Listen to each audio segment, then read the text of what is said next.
Assalamu alaikum guys, welcome back to Mommy and Me cooking channel. Today we are making some quick and easy Baingan Bharta. Here we're cooking it with 6 Japanese eggplants. You can use any type of eggplant that you want, but the best works with Japanese and American.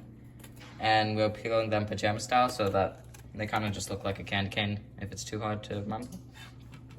And you cut them into thin strips. What do I say now? That's it. So you want to finish cutting these up, and then we will tell them the next step. Alright.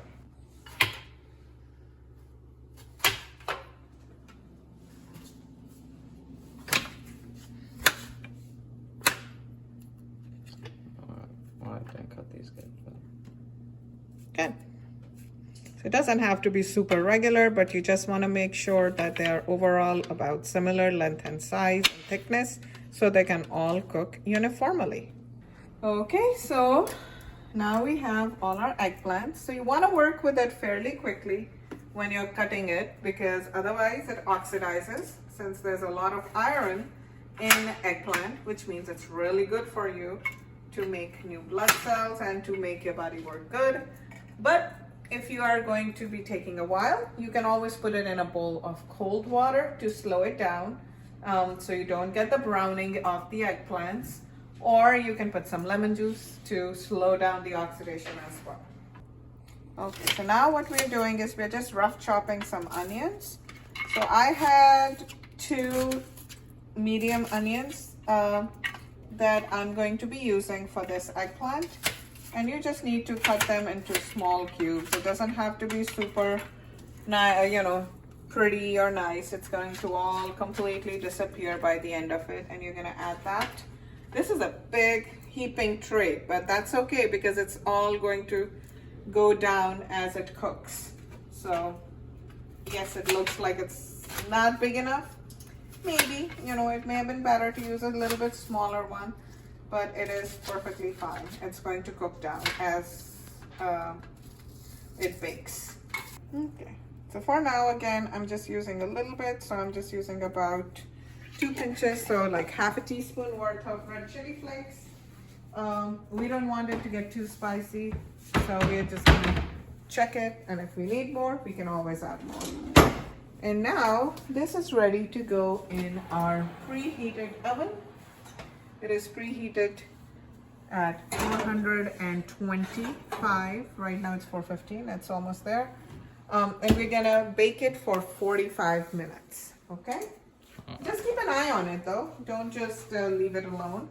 About every 15 minutes, we're gonna stir it, and we'll check if we need to add more onions or oil or anything else, and then we'll go from there. Okay, so it's been about 45 minutes. Let's see what it looks like, and then we'll decide what to do with it. So yeah, so it's super soft. It's ready for the next step.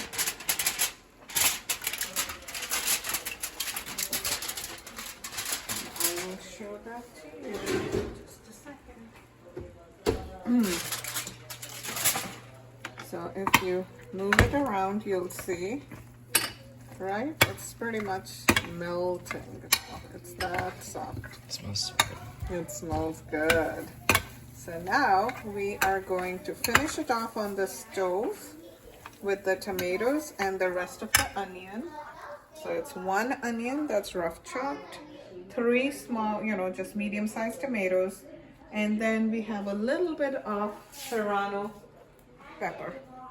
Not a full one, just a little. You can use a spicier pepper as well, depending on what it is, how much spice you like, what your tolerance is. But oh, look, it's so yummy even like this, by the way. You don't even have to add anything to it. But once we finish it off with the with the tomatoes, it's gonna be really nice and tangy and yummy.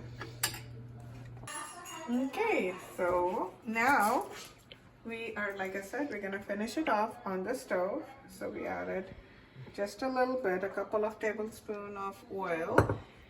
You can omit that if you don't want to, that's fine as well. We're gonna heat it up.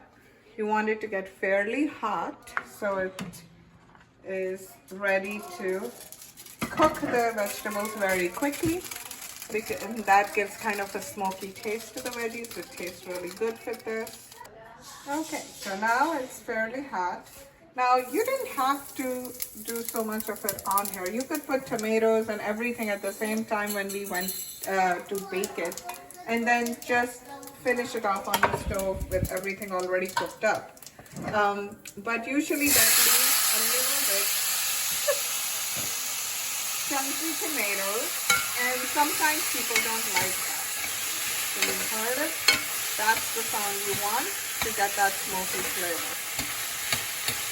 Make it sizzle. Okay, so you wanna, once it, starts sizzling and then starts to get softened a little bit, you just wanna stir it up and then cover it and leave it for about 5 minutes so it can just completely melt down and become one. So also with the eggplant, you want to make sure that when you put it in bake, if you have a convection oven, that you cover it with foil. So we did cover ours with foil as well when we realized that it was going to dry out otherwise.